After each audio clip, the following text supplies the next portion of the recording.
Mexico is, for the US, the most strategic country in the world. Though we are used to thinking of America as one of the most strategically blessed countries, the 2,000-mile-long frontier dividing Mexico is one of its most critical regions for its security. And that is because safe land borders allow for US power projection all over the world. However, there is a small war happening now south of the US border, one that can be a potential geopolitical threat to America. While Americans might see Mexico for its lush rainforest, crystal clear waters of Cancun, or for its stunning desert landscapes, Mexico's geography is in fact closer to that of Afghanistan than any other Latin American country, making its northern regions a potential security menace. The Mexico-US border is a porous, vulnerable one, making it hard to control and even harder to police. Like the Talibans in Afghanistan, the Mexican cartels are now taking control over large swaths of northern Mexico, just south of the US border. This is nothing new. However, what is unprecedented is now their forces resemble more and more military units proper, and the number of casualties and violence is closer to that of a war. As the New York Times calls it, an absolute warfare is going on in Mexico, so close to the border that it is becoming a potential security threat to the US. A secure border means a solid American geopolitical clout. A geopolitically porous border, which is now becoming closer to a battlefield between highly armed paramilitary groups, is a menace. If this menace is now only potential, if left unattended, can become a resource for US enemies and a real threat to America's security. Up until now, the border fostered beneficial cultural and trade exchanges. In the future, these cartels might be able to threaten US security right at its own southern border. If in 1916, Pancho Villa raided American cities on horseback, now cartels can leverage the same favorable geography with much more advanced capabilities and weapons, potentially expanding their reach into the US. Oh, and by the way, quick shout out to the Patreon community for choosing this topic. Link is in the description. As always, geography provides us with a key for analyzing the US-Mexico border. Mexico is 70% mountainous. The two main mountain chains, the Sierra Madre Occidental and the Sierra Madre Oriental, cut the country into two halves. These mountains are so high, up to 560 meters, that if they were all flattened, the country would have a similar extension to Asia. Paraphrasing Peter Zion, the mix of rugged, arid, and mountainous terrains, the porous borders and the urban centers limited to a handful of habitable lands, makes Mexico's geography closer to Afghanistan than any other country in Northern or Latin America. And this expands to the two countries' demographics as well. They in fact share the same population density of around 60 inhabitants per kilometer squared, and even the same mortality rate of 6.1%. Mexico is such a vast but sparsely populated country, and a night map can help us visualize that. If we compare the entirety of Mexico with the whole of the US, we can see how Mexico only exists in a few pockets of urban centers, whereas in Texas, for example, numerous small cities along the countryside surround major hubs like Houston. It's not like Mexico's population is small. At 129 million, it is in fact just 1/3 that of the US, but in just 1/4 of its contiguous state's territory.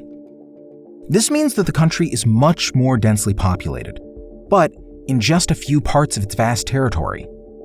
If now we overlay a map of Mexico's rainfall density, we can see how cities match the areas with the most precipitation and the better climate. Mountains cut the habitable regions of Mexico into two halves, leaving only a small strip of fertile and flat lands around Veracruz. This last one is also the main deep water port in Mexico, and the logistical key into Mexico City. To control Veracruz is to control Mexico City, and to control Mexico City is to control Mexico. Historically, since the 16th century, the Spanish, the French, and the Americans all took control of Mexico City via the deep water port of Veracruz. Despite having access to two oceans, Mexico is a land power. Sea trade only accounts for 2% of its GDP. By contrast, US sea trade amounts to almost 10%. This is also because the mountains drastically hinder the interconnection between the two shores. Back then and now, Mexico's trade mainly happened on land, especially by road, which accounts for 88% of Mexico's GDP. And that is because of the US. As they might well say in Mexico, every road leads to the US border. If the regions bordering Belize and Guatemala are lush and densely forested hills, in the north, the mountains meet the Sonora and Chihuahua deserts. The lack of major geographical features, apart from the Rio Grande, also known as the Rio Bravo del Norte, south of the border, has made this into a porous region. Furthermore, the 1948 Guadalupe Hidalgo Treaty created a new entity which neither geographically nor demographically fully represented Mexico nor the US. The territories formed by the northern Mexico and southeastern US should be considered as a borderland. Paraphrasing George Friedman, this is not a no man's land, rather an all man's one. In the past few decades, the border porosity has fostered the cartel's proficuous drug trade. The illegal drug trade market in the US has been valued at 19 through 29 billion US dollars, and its value is consistently rising. A RAND report shows that Americans spent about 150 billion US dollars on illicit drugs in 2016, a 50% increase over 2010. Getting a foothold into such a rich market is the goal for all the main cartels and has been at the center of their wars. Since 2006, around 300,000 homicides were linked to these criminal groups. Among those, high-profile politicians, military top brass, and even state officials. This violence has been rising unprecedentedly in the past years, with the number of homicides reaching a level of 35,000 deaths per year. By comparison, the United States, which has almost 3 times Mexico's population, only accounted for 24,000 homicides, 100,000 less. This has prompted many Mexicans to flee their homes. According to Mexico's Commission for Defense and Promotion of Human Rights, in 2021 alone, about 44,905 people were displaced, a 5-fold increase over 2020. These numbers are those of a war. This is almost 4 times the number of inhabitants of Santa Fe, New Mexico's capital, and are even higher than the total casualties of the war in Afghanistan. These are the numbers of a war happening right south of the American border. Mexican cartels are reaching a point where they are able to contest the Mexican state sovereignty of specific areas of the country, and are also able to enforce their own rule. Now, do you remember the similarities between Afghanistan and Mexico's geography? Shouldn't we also consider Mexican cartels as insurgent groups, similar to the Talibans, which US troops fought until August 2021? Both parties share uncanny similarities. They are both strong, non-state actors. They maintain a solid income via drug trafficking and opium production. They both engage in terrorist actions, and they de facto control vast areas of Mexico and Afghanistan. Some could argue that the cartels should not be categorized as terrorist groups, rather as criminal groups. Talibans engaged in terror activities for political motives, whereas cartels, pretty much like Pablo Escobar, which was included in the US list of terrorist groups, do the same for economic reasons. However, we should consider 2 main facts. First, a 2003 US Drug Enforcement Administration report accounted that 39% of foreign terrorist organizations were somehow related to illicit drug businesses. Second, the cartel issue is intertwined with Mexican politics. Their reach and corruption of state officials is pervasive to all levels of the Mexican government. And this has led to poor and inefficient state services, especially in the regions further from Mexico's core. As thoroughly explained in Kraut's trilogy on Mexico, this has led to social and economic inequalities, which only exacerbate the cartel's rule over peripheral regions. In these border regions, cartels fight their turf wars over the main plazas. From Tijuana to Nogales, from Ciudad Juarez to Matamoros, cartels are fighting for their hegemony and little by little are creeping over the border into the US. If until now, the full-blown cartel war was restrained to the south of the border, what guarantees that it will not move up north in the future? Mexican cartels have been shaping their capabilities and tactics, resembling more and more those of a proper military force. Armed with 50 caliber rifles, armored vehicles, and explosives, they are a force that neither the police nor the border law enforcement can face.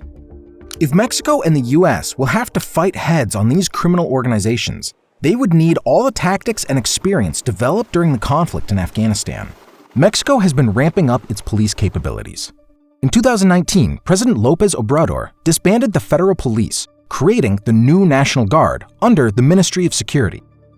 This new force drives around on Humvees and trucks with machine guns mounted on top, using more counterinsurgency tactics and even adopt military aircraft to kill cartel kingpins. The rugged mountainous terrain makes guerrilla warfare a viable means of opposing a more conventional and stronger military. History offers us a precedent.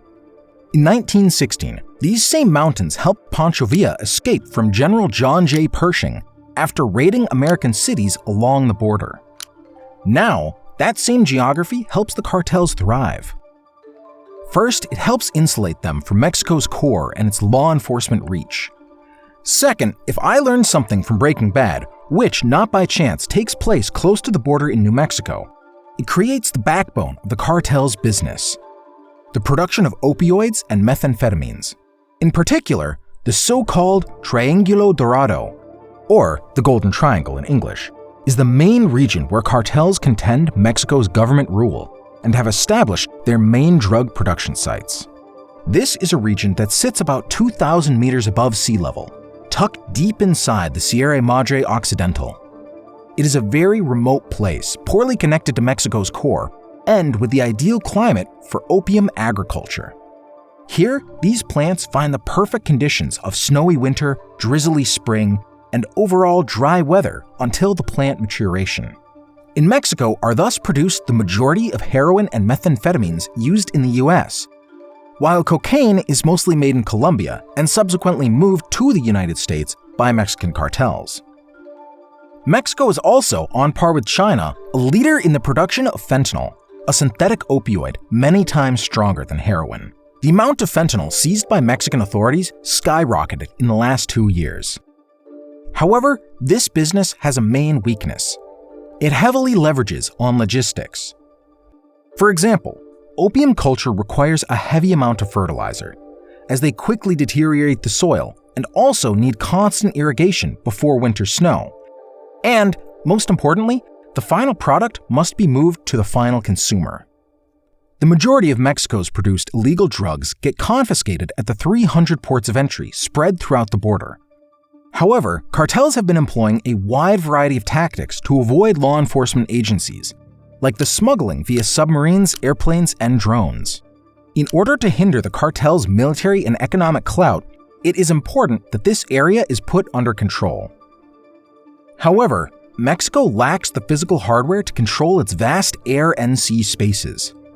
For example, one estimate shows that Mexico's aerial monitoring system, SIVA in Spanish, is only capable of covering around 20% of the country, and the majority of its assets are focused on Mexico's southern border with Guatemala. America's military cutting-edge radars and its experience in Afghanistan can substantially help Mexico close the gap in its reconnaissance capabilities, offering a credible deterrence in contrasting the expansion of the cartel's power in the south and, most importantly, north of the border. The Merida Initiative Partnership, initiated in 2007 by the then Presidents George W. Bush and Felipe Calderon, allocated more than $3 billion in contrasting narco traffic, and for fiscal year 2022, Congress approved a $300 million package for Mexico to combat the cartels. Though these are important proofs of cooperation, issues remain. For starters, U.S. aids to Mexico are far outpaced for a serious war against paramilitary cartels. If the U.S. have sent, as of August 2022, something like $10.6 billion in aid to Ukraine, a strategic ally, on the other side of the world, they should be helping at least to the same degree Mexico, with whom it shares a direct border. These security issues derive first and foremost from this region's history and geography. Remoteness, social inequalities, and at times, rocky US-Mexican relations have greatly benefited the expansion of the cartels' rule, making these into a potential threat to the US. For the US, helping Mexico's war on the cartels should be a top priority. Maintaining a safe border and a friendly relationship with its neighbors has allowed the projection of American power over the world's oceans. And if America wants to maintain its geopolitical clout, Washington should focus more and more on cooperating and buttressing its relationship with its closest trading partner, with whom it shares such a vast border. Thank you so much for watching. See you at the next one.